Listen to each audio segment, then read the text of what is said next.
কি বয়ে যাবে? কিছু বয়ে যাবে, কিছু বয়ে যাবে। এখানে যে সুকুমার বলল 20,000 লিড, আমি দায়িত্ব নিয়ে বলে গেলাম 25,000 ভোটে লিড হবে। মিলিয়ে নেবেন? হ্যাঁ, নিশ্চয়ই অঙ্ক আছে। রাজনীতি মানেই তো অঙ্ক, ভোট মানেই তো উৎসব, উৎসব মানেই তো আনন্দ, আনন্দ মানেই তো চরাম চরাম, সবই তো থাকবে। বলছি বিধানসভায় এরকম ভাবে একটা হার হলো, তারপরে পঞ্চায়েতে ভালো ফল হলো, এবার লোকসভা পঞ্চায়েতে উন্নয়ন, সেই উন্নয়নে কি আবার কাজ? বললাম তো, বাড়ি থেকে, তোমার বাড়ি থেকে তুমি সাংবাদিক বেরোবে, দেখবে উন্নয়ন দেখতে পাবে। তারাপীঠে কোনদিন 4 লেন রাস্তা চিন্তা করেছিলে নাকি? তারাপীঠে এত সুন্দর রাস্তা, এত ঘাট দেখেছিলে?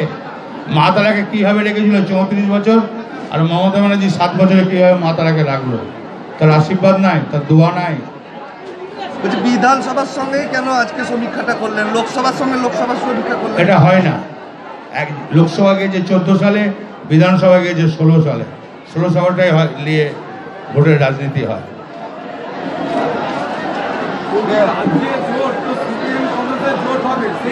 সিপিএম কংগ্রেস বিজেপি একসঙ্গে জোট হবে। সিপিএম কংগ্রেস বিজেপি একসঙ্গে জোটে পশ্চিমবাংলায় 42-এ 42 হবে। আচ্ছা, আপনাদের মনে আছে, আমরা কেউ ভোটের পর কিন্তু লেখেন নেই। আমি কিন্তু প্রত্যেকটি আরবারে মিটিংয়ে বলেছিলাম 210 থেকে 220, আমি 211 হয়েছিল, আপনারা কিন্তু কেউ লেখেন নাই।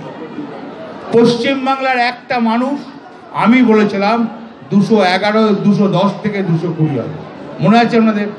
প্রত্যেকটি জনসভায়, প্রত্যেকটি মিটিংয়ে বলেছিলাম।